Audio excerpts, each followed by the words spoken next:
नमस्कार. आज आपण कलिंगडाचे थंडगार असे सरबत बनवूया. त्यासाठी मी हे कलिंगड स्वच्छ धुवून त्याचे 2 भाग करून घेतले आहेत. आपल्या सोयीनुसार याच्या चकत्या करून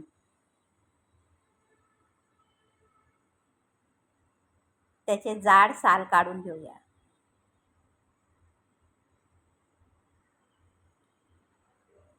यानुसार साल काढून मधल्या गराच्या फोडी तयार करून घेऊया. याप्रमाणे फोडी तयार करून एका बाउलवर चाळण ठेवून तयार केलेल्या फोडी घालून त्या मॅशरच्या साहाय्याने खुस्करून घेऊया, जेणेकरून त्याच्या बिया साईडला राहतील आणि ज्यूस खाली राहील.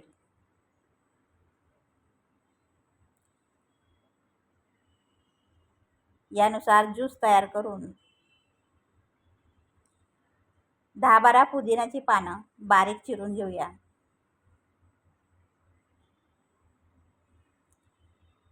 एक लिंबाच्या चकत्या तयार करून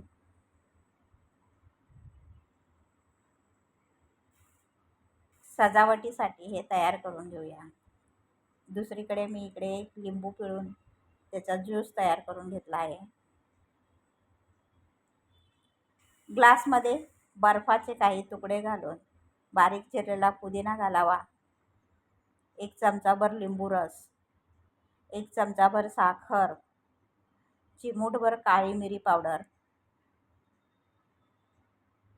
बिया नसलेल्या कलिंगड्याच्या फोडी घालून यामध्ये तयार केलेला ज्यूस अर्धा ग्लास भरावा.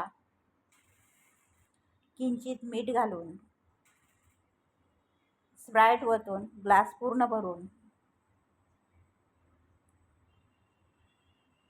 मिक्स करून घेऊया.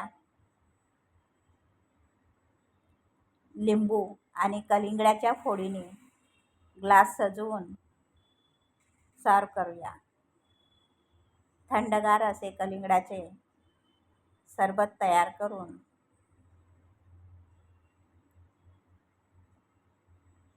सर्व करूया. Thanks for watching.